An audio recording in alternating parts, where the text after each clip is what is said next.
of compassion, blow in the wind, rise in the sea, move in the hand, giving life shape of justice, roots hold me close, wings set me free, Spirit of life, come to me, come to me.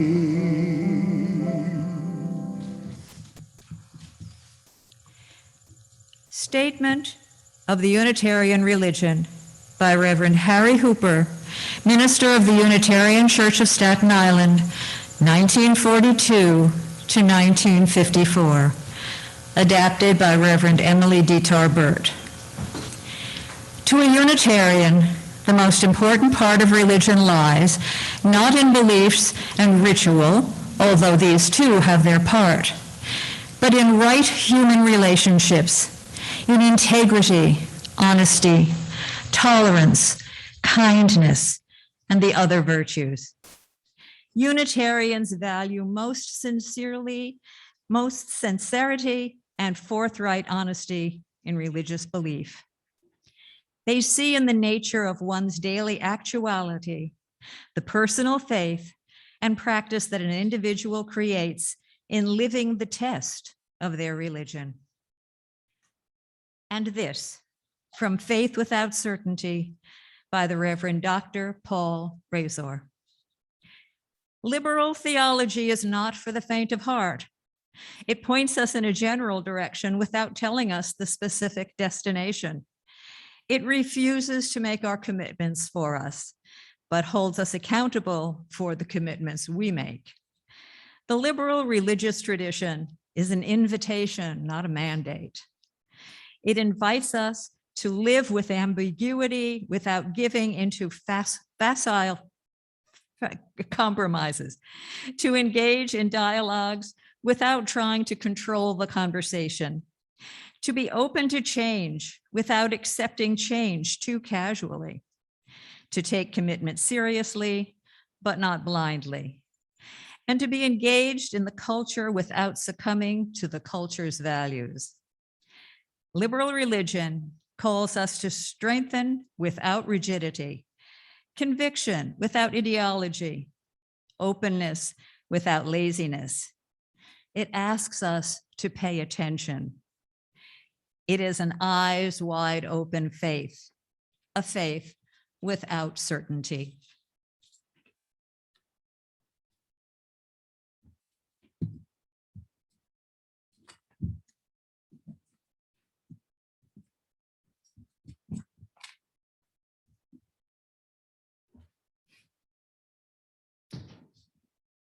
Throughout the last 2 years, I have had a song stuck in my heart.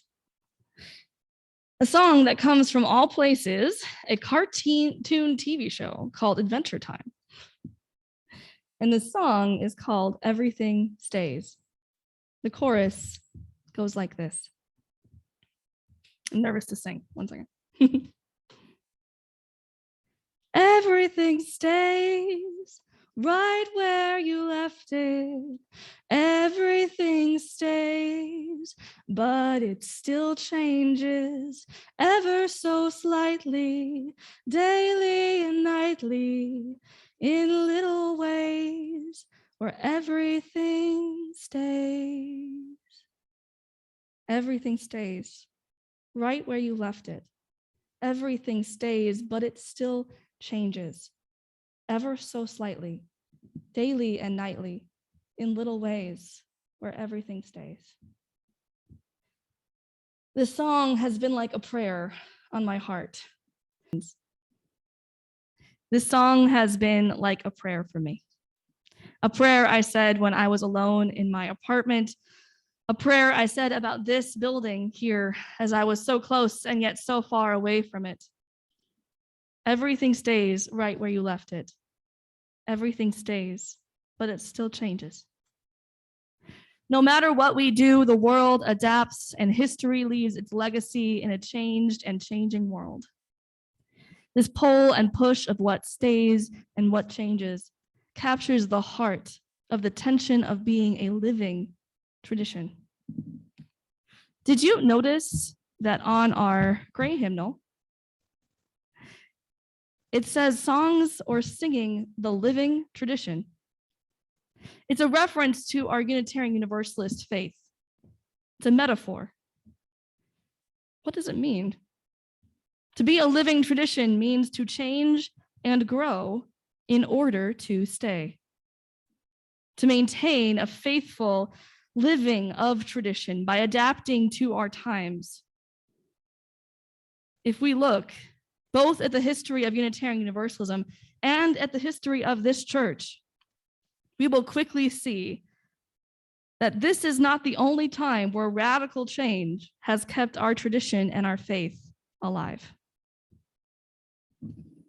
Unitarian Universalism, unlike any other faith or denomination or religion, has constantly and consistently changed, radically so.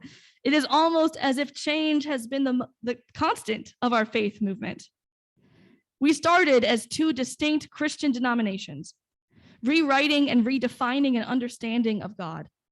Unlike other denominations, Unitarians reframed God as needing our human conscience and our human reason to understand what is holy and to stay relevant. Universalists reframed God as a source of ultimate love, understanding human beings as inherently worthy. These divergent faith movements evolved drastically and quickly, going from transcendentalism and spiritualism to humanism to the social gospel movement, through process theology and liberal theology. All of these changes led to the merger in 1961 when these two denominations became one. And from there, we've continued to change. So for all of these changes, what traditions have been kept alive? What has stayed the same? Those are our values. Our values have never changed. In fact, it was our theological and moral values that caused our movements to change. It is because our ancestors believed that reason is vital to decipher faith, that we grew into a tradition that expanded the idea of what is holy and sacred beyond the bounds of any particular theology and even God itself. Because our ancestors believed that each and every person has inherent worth and dignity, our denomination continued to expand and grow to include all genders, all identities, races, classes, all people. Because our ancestors were called to live into justice, we tested our beliefs against the demands of each and every era, the injustices of each time. We rose to the occasion. We adapted our strategies and our rituals because these values have stood the test of time. The Universalist love and worthiness and sacredness of life, the Unitarian call to live in this life in good and moral ways, these have never and will never leave this tradition. They were able to stay only because at every step of the journey, at every incarnation of who we have been, our forebears changed. The same is true of this community, the Unitarian Church of Staten Island. Did you know we weren't called that until 1927? In 1852, it was originally called the Church of the Redeemer, a church that was founded by transcendentalist ideas and leaders like the Curtises and Shaws on Staten Island. It originally stood where Trinity Lutheran Church is now, and it was a stop on the Underground Railroad filled with abolitionists. But over time, our name would change. Our ideas would change, our ministers would change. Years would pass past the civil rights movement, past the merger of the UUA, past the tenure of Reverend Ben Borton. In 2006, you went to hire your first openly gay minister. And 12 years after that, on May 26th of 2018, you chose to ordain me. Even the building has drastically changed over time. In 1868, there was an entirely different building standing right here, and it was humongous and bulky. In fact, the building had such a steep roof, the church was nicknamed St. Rufus. The structure had become so bulky and unworkable, the entire church had to be rebuilt and was rebuilt in 1895 to what it is now. Only one thing remained from the original structure. Do you know what that is? Our rose window. A rose window has lasted over 150 years, past 2 different complete reconstructions of this building. And it is now our logo, a symbol of the heart of this community. It has stayed because the building changed. I share this with all of you because, again, we have changed. We have adapted to yet another turn in whatever the last 2 years have thrown us. We weren't expecting this, but here we are, gathered together, keeping the heart of our community. And I share this with you too because I have changed. I need a faith in a community where I can change. I need a space where I can grow. After so much has happened this year, after so much continues to happen in our world, my faith has changed. I have deep questions about my previous understandings of human agency, of just how much humans can be moral actors in the world, of how we do build the world in just ways. I have toggled between atheism and humanism and theism and process and a bunch of other ways of being. And for all the changes, no matter the times when I'm angry at the universe or the times when I pray aloud to God, no matter the journey I've been on, my Unitarian Universalist faith has never left me. This faith has never judged me for what I believe in, for any of the doubts or questions I carry, for the changing landscape of who I am becoming. Unlike so many people who have left their religious and spiritual homes because their ideas and their beliefs have changed, I have been one of the lucky ones. I get to come home. I have a faith that understands it's okay. It's not only okay, it's necessary to change what you believe in, to stay true to who you are and what you value. I'm so grateful to have a faith that reminds me of my deepest values, even when I'm struggling to understand exactly what I believe. I'm grateful to have a community, this community, that reminds me of our interconnectedness, of our inherent worth, of our responsibility to each other. That reminds me with humility that humanity does not have all the answers. I'm grateful to worship, to think, to sing, to grow with you. I believe the world needs a faith like this now more than ever. A place where we acknowledge that we're only able to stay true to the traditions that feed us because we adapt, because we leave room for diversity and for people to change.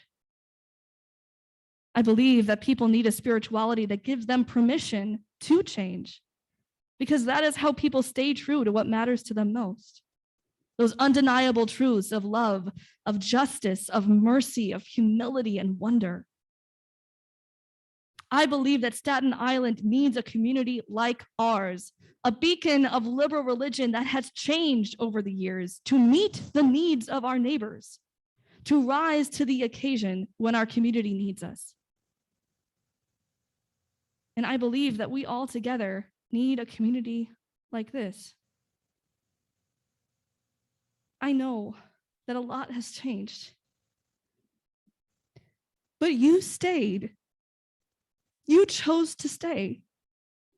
You showed up today. It is because of you that our community is thriving still, that we are here together. It is because of your choices that we remain connected. I believe that we all together need a community like this. I know that a lot has changed over the last 2 years, but you have stayed past the technical difficulties, stayed through the years, kept joining us. You have made our community live into our deepest values. You have kept us vibrant and alive because of your choices to embody connection and community, no matter what it looks like. So I leave the final word of this living sermon to my fellow colleagues and predecessors in a surprise video greeting from all of them today. People who represent the different changes in our community, but who know the heart of this place, who know what has stayed, and what a unique gift you are. I leave it to them. We adore you, Emily.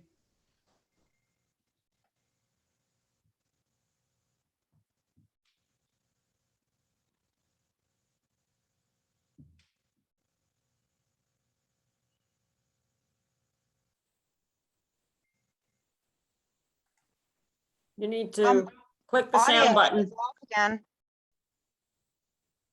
Before you share, you need to click the sound.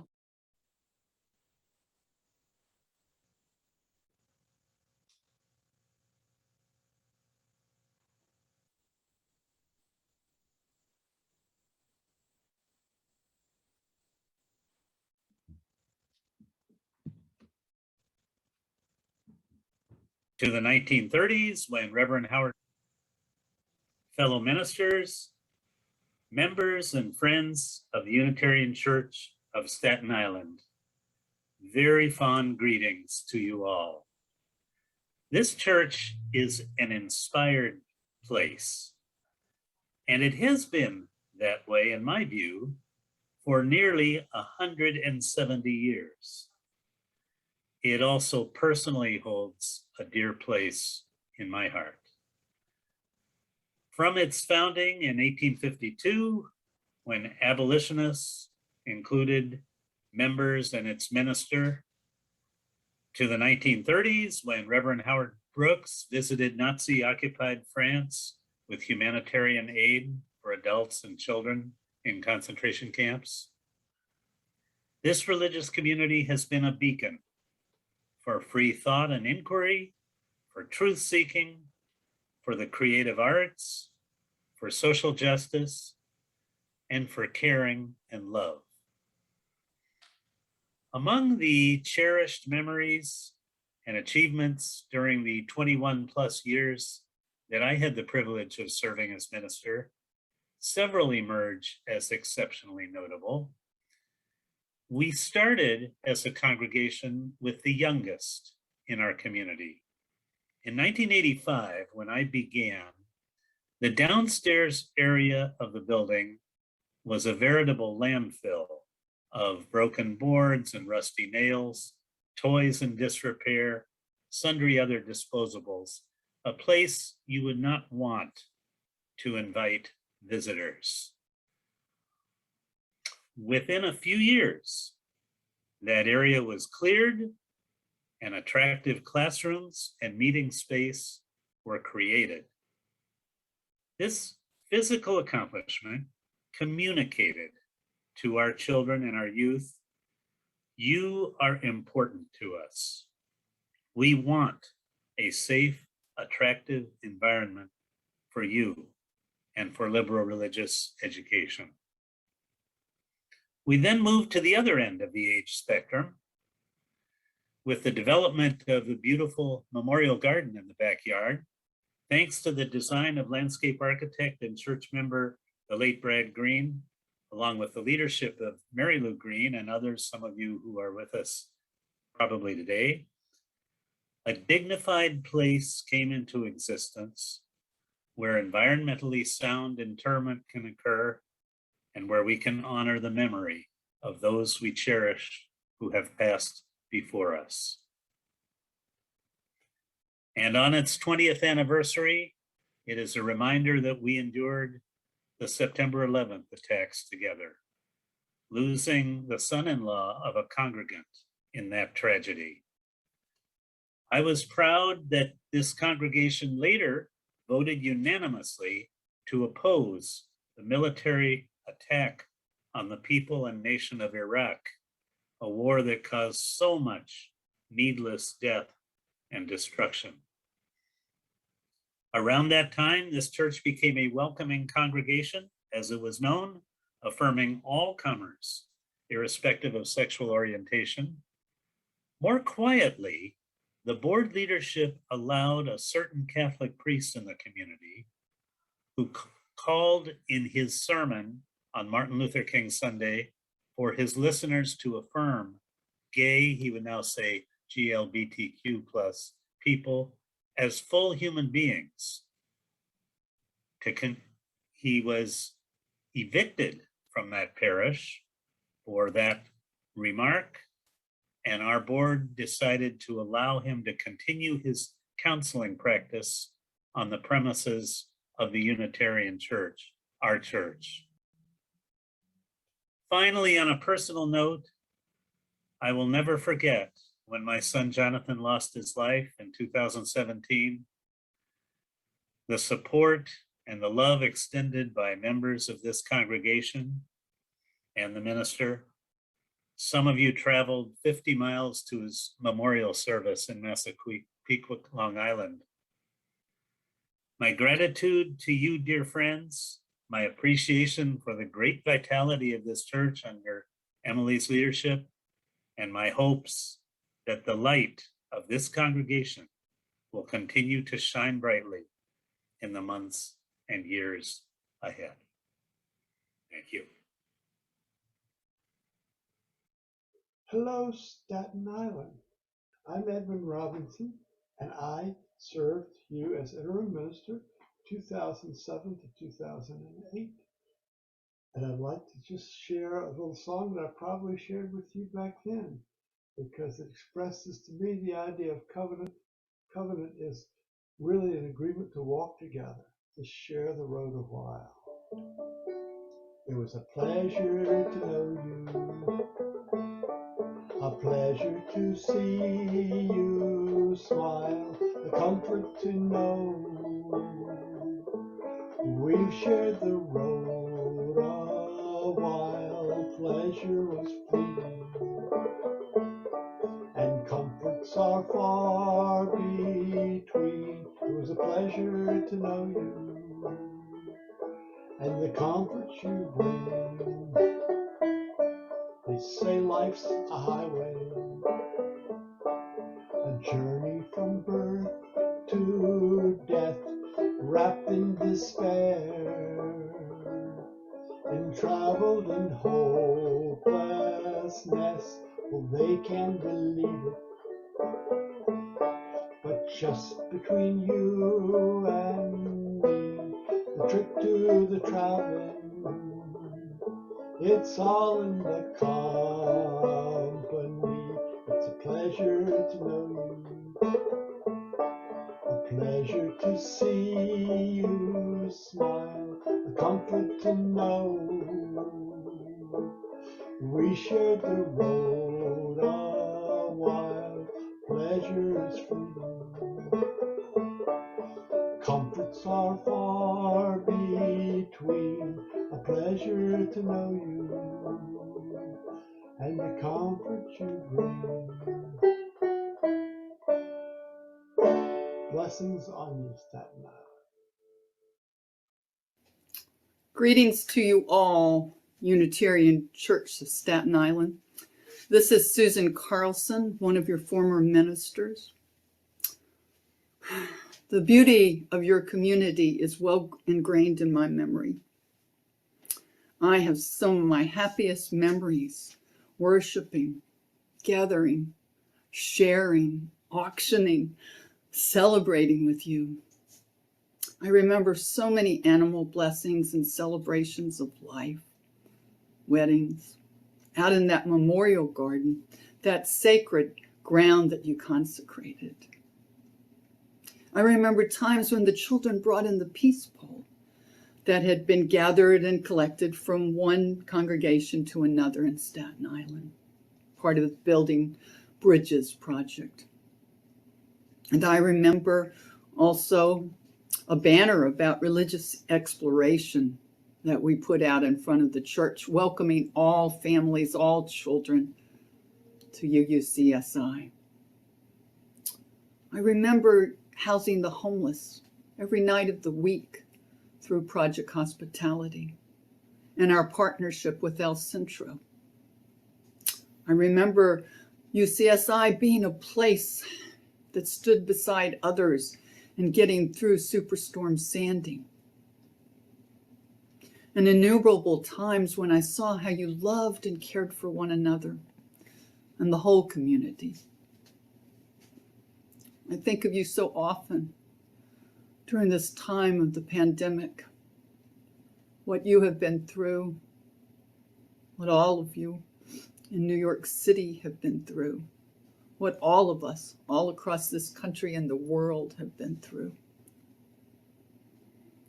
And my friends, I am so honored to have been your minister and to share this little space and time with you again through this recording as you celebrate your ingathering in 2021. May you remain strong and compassionate, resilient, and may laughter and fun echo through your individual and your collective lives. Blessings to each and every one of you. I send you my love. I will explain what makes this community special to me by quoting from a baseball novel and movie, which I'm sure is no surprise to anyone there. This is from Bang the Drum Slowly, a novel written by Mark Harris and later made into a movie starring Robert De Niro, who is a young catcher severely lacking confidence. The star pitcher tells him he has nothing to fear because half the pitchers you face are only country boys like yourself, and the other half are only country boys from the city. I thought country boys from the city was a marvelous phrase. It is significant today because I believe what makes the Unitarian Church of Staten Island special is that it is a country church from the city. That is, I was struck at how similar we are to my first church, the Universalist Church of Sampson County at Red Hill in North Carolina, about 12 miles outside Clinton, a small town of about 8,500 people. The people there knew each other well and had long since forgiven each other's foibles. Their budget was within their means and they sincerely enjoyed each other's company. When I arrived in 1974 and Christian academies sprung up with the sole purpose of resegregating education, not one of our families enrolled their children, not one of our several teachers left to teach in any of them. Most of the congregation were then Republicans. Their families had been Republican since the days of Reconstruction. I was delighted to discover that the Unitarian Church of Staten Island had many of these fine qualities also. You know each other, have mostly forgiven each other's foibles. Everybody pitches in. Like Red Hill, you have learned how to be an effective liberal congregation in an illiberal part of the world. For Red Hill, this goes back to Reconstruction. For the Unitarian Church of Staten Island, it goes back to abolitionists, the Underground Railroad, and the founding of the party that the ancestors at Red Hill joined. What makes the Unitarian Church of Staten Island and Red Hill special is simply the combination of justice and community. While this is the goal of all Unitarian Universalist congregations, not all attain it.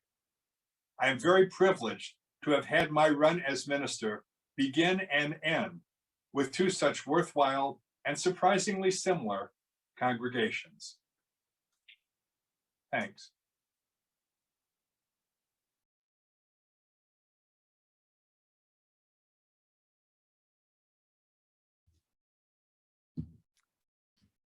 What a blessing to hear from so many of our past. Thank you so much for listening.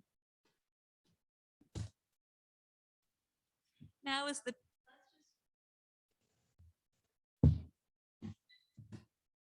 Can you hear us? Yes? Okay, Ruth, you can hear me? Okay, Yes. okay. Now is the time in our order of service where we take an offering. We know it is the gifts of all of us that help support our ability to thrive and gather online. Links and instructions will be posted in the chat. You can mail us a check or donate to our PayPal giving page on the website. Please give as generously as you can. Our offering will now be gratefully received.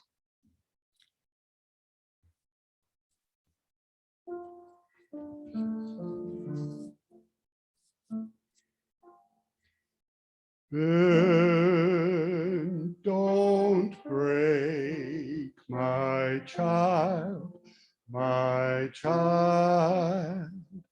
when the winds blow wild,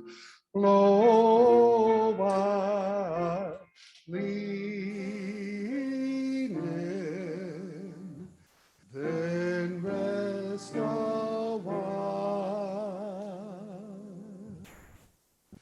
Bend, don't break, be brave, my child, when the gale and wave rush by. But you will never bend alone. No one should ever bend alone. No, you will never bend alone. No one should bend alone. I'm here with you. I'm bending too. I'm here with you. I'm bending too. Here with you. I'm bending too. I'm here with you. I'm bending too. And when the wind subsides,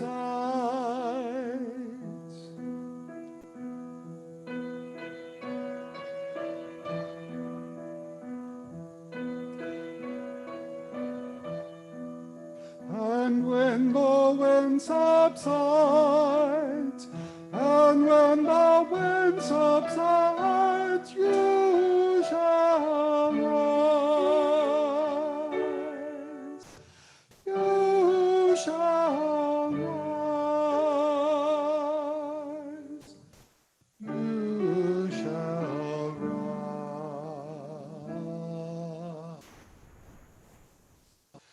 But for now, bend low, my child. But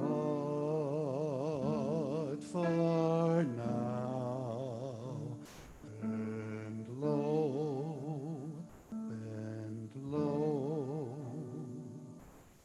bend low.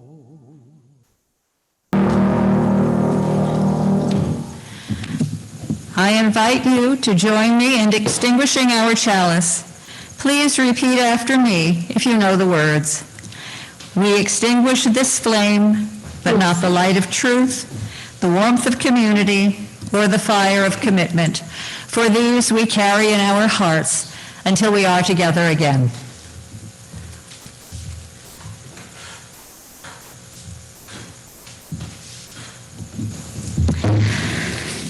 As we continue moving towards the future, everything will keep changing. But what matters most stays the test of time. You are here and you are with us. May we continue to adapt, living into our deepest values so that our community, our faith and legacy will stay true to all that we hold dear, and our beacon of hope, justice, and liberal religion will outlast all the generations